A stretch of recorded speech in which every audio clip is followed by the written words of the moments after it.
in which the reader is urged to remember that we need an NHS or our bodies will stop working. April 2016. One of the worst things for doctors must be that after 7 years of study and then another decade of continuing professional exams, patients come in telling them that they're wrong after spending 20 minutes on Google.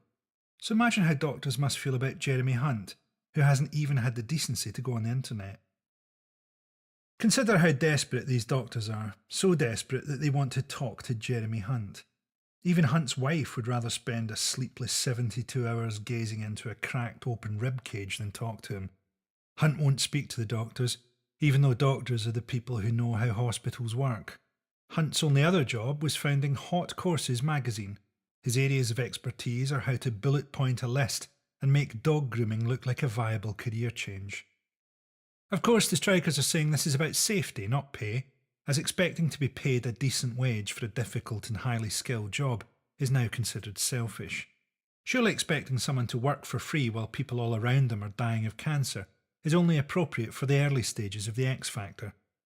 Sadly, Tories don't understand why someone would stay in a job for decency and love when their mother was never around long enough to find out what language the nanny spoke.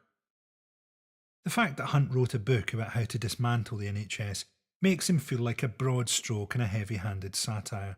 Even the name Jeremy Hunt is so redolent of upper-class brutality that it feels like he belongs in one of those Martin Amis books where working-class people are called things like Dave Rubbish and Billy Darts. No shade, Martin. I'm just a joke writer.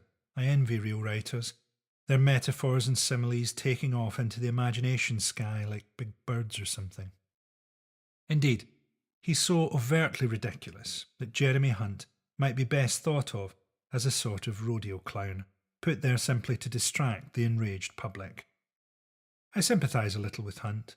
He was born into military aristocracy, a cousin of the Queen, went to Charterhouse, then Oxford, then into PR. Trying to get him to understand the life of an overworked student nurse is like trying to get an Amazonian tree frog to understand the plot of Blade Runner. Hunt doesn't understand the need to pay doctors.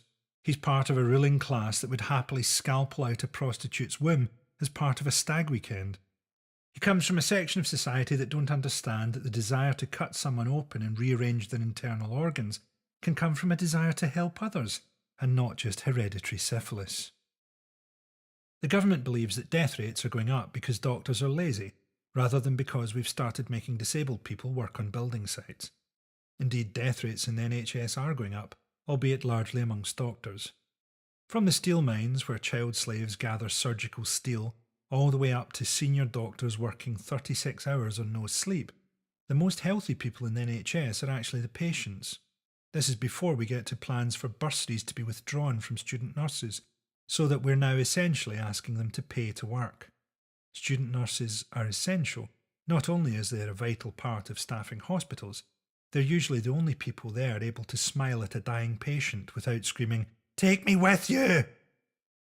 The real reason more people die at a weekend is that British people have to be really sick to stay in hospital at a weekend, as hospitals tend not to have a bar. We have a fairly low proportion of people who are doctors and don't plan to invest in training anymore, and are too racist to import them. So we're shuffling around the doctors we do have to the weekend, when not a lot of people are admitted, from the week, when it's busy. This is part of a conscious strategy to run the service down to a point where privatisation can be sold to the public as a way of improving things. Naturally, things won't actually be improved. They'll be sold on to something like Virgin Health. Virgin can't get the toilets to work on a train from Glasgow to London, so it's time we encourage them to branch out into something less challenging like transplant surgery. With the rate the NHS is being privatised, it won't be long before consultations will be by Skype with a doctor in Bangalore. Thank God we're raising a generation who are so comfortable getting naked online. I'm afraid it looks like you've had a stroke. Oh, no, my mistake. You're just buffering. When I was little, I was in hospital for a few days. The boy in the next bed was an officious little guy who took me on a tour of the ward. He'd sort of appointed himself as an auxiliary nurse and would help out around the place, tidying up the toys in the playroom and giving all the nurses a very formal good morning, which always made me laugh. I got jelly and ice cream one evening. I'd had my tonsils out, and they brought him some too. Afterwards, he threw his spoon triumphantly into his plate and laughed till there were tears in his eyes. Then he tidied up and took our plates back to the trolley. What he meant by all this, we'd sit up at night talking and waiting for trains to go by in the distance, is that this was the first place he'd known any real kindness, and he wished to return it. For most of us, it will be the last place we know kindness.